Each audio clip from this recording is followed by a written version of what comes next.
Pang-13 sunod-sunod na pala na panalo ng Lasal laban sa karibal nilang Ateneo Blue Eagles.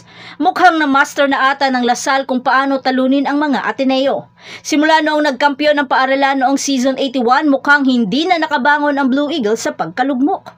Kailan pa kaya maibabangon ng Ateneo ang kanilang pagiging heart-strong?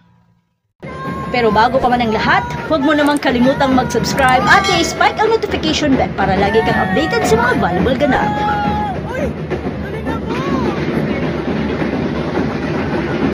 Nagwagi ang Lasal sa matagal ng karibal na Ateneo sa straight sets sa score na 25-12, 25-22 at 25-19 sa UAAP Season 86 Women's Volleyball Tournament na ginanap sa Mall of Asia Arena.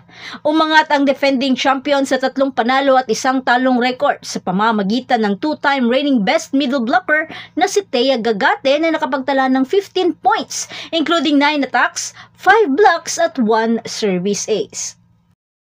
Minarkahan ng Lady Spikers ang kanilang ika-13 sunod-sunod na panalo laban sa Blue Eagles sa loob ng 7 taong yugto. At mukhang hindi magandang bungad ang muling pagtatagpo ng magkaribal dahil kagagaling lang sa matinding pagkabigo ang Lasal sa laban nila sa UST Golden Tigresses. Kaya mas determinado at mas tumapang ata ang Lasal at nais makabawi sa pagkatalo.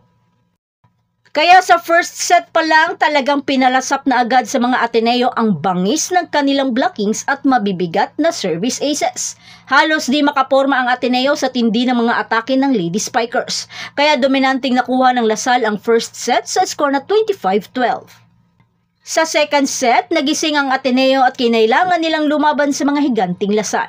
Kaya Di Guzman, Buena at Tsunashima salitan sa pagbigay ng puntos. Kaya naitabla pa ni Di Guzman sa 21 all sa isang back row attack.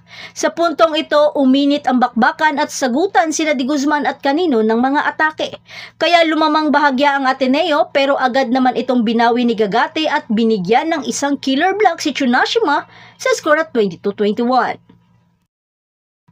Dito na hindi pinabawi ng Lasal ang Ateneo at binigyan pa ng isang malupit na service ace ni Laput at isang off-the-block hit naman ni Canino dahilan upang masungkit nila ang second set sa score na 25-22.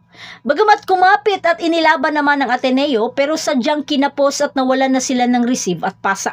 Sabayan pa ng timing sa kanilang mga unforced error kaya di na nakabawi pa ang Blue Eagles. Sa third set, iniwan na ng tuluyan ng Ateneo sa score na 23-18.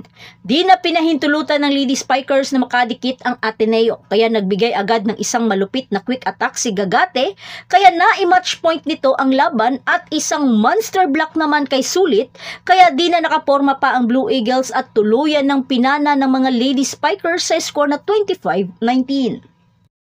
Ang Lasal ay nakapagtala lang naman ng 12 blocks at 6 na service aces.